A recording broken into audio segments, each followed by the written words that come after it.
मनोज जरांगे यांच्या उपोषणाचा आजचा तिसरा दिवस आहे आणि मनोज जरांगे आपण पाहतो की यांची तब्येत तपासण्यासाठी सध्या एक डॉक्टरांचं पथक जे आहे ते दाखल झालेलं आहे। मात्र मनोज जरांगे डॉक्टरांच्या पथकाला प्रतिसाद देतात का, खरं तर हे पाहणं महत्त्वाचं असणार आहे। मात्र डॉक्टरांचं पथक जे आहे आपण पाहतो की या ठिकाणी दाखल झालेलं आपल्याला पाहायला मिळतंय। डॉक्टरांचं पथक ज्यावेळेस तपासणी करेल त्यावेळेस आज नक्की काय सांगतं हे खरं तर पाहणं महत्त्वाचं असणार आहे। मात्र सध्या डॉक्टरांचं पथक जे आहे ते या ठिकाणी दाखल झालेलं आहे। मनोज जरांगे यांची तब्येत जी आहे ती तब्येतीची तपासणी जी आहे ती या ठिकाणी डॉक्टर पथकाकडून केली जाईल। मात्र डॉक्टरांच्या या तपासणीच्या पथकाला मनोज जरांगे यांच्याकडून खरं तर आपण पाहतो की प्रतिसाद दिला जातो की पाहणं महत्त्वाचं असणार आहे। मात्र डॉक्टर जे आहे ते विनंती करतायत मनोज जरांगे यांची तब्येत जी आहे आपण पाहतो की ते तपासण्याचं काम जे आहे ते सध्या डॉक्टरांकडून केलं जाते। बीपी असेल त्याचबरोबर शुगर असेल हे सध्या तपासण्याचं काम जे आहे ते सध्या डॉक्टर करताना पाहायला मिळतात। जवळपास 4 डॉक्टरांचं पथक जे आहे त्या ठिकाणी मनोज जरांगे यांच्या तब्येतीची तपासणी जी आहे ते करतंय।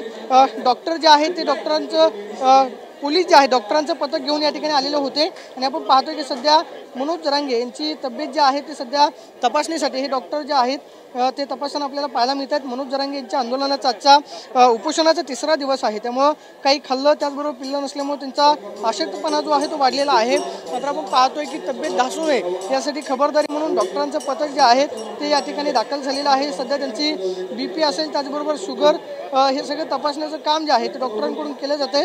डॉक्टरांकडून आज मनोज जरांगे यांना नक्की काय सल्ला दिला जातो हे पाहणं महत्त्वाचं असणार आहे किंवा डॉक्टरांचा सल्ला जो आहे तो मनोज जरांगे ऐकतात का हे पाहणं महत्त्वाचं असणार आहे। मात्र आजचा उपोषणाचा तिसरा दिवस आहे। राज्याच्या कानाकोपऱ्यातून मराठा आंदोलक जे आहे ते मुंबईमध्ये दाखल होत आहेत। मोठ्या संख्येने हे मराठा बांधव जे आहेत ते मुंबईमध्ये आलेले आहेत आणि आपण पाहतोय की डॉक्टरांचे एक पथक जे आहेत मनोज जरांगे यांची तपासणी जी आहे करण्यासाठी आलेलं आपल्याला पाहायला मिळतं। कॅमेरा पर्सन विशाल रायपूरसह मी प्रदीप कापसे, TV9 मराठी, मुंबई।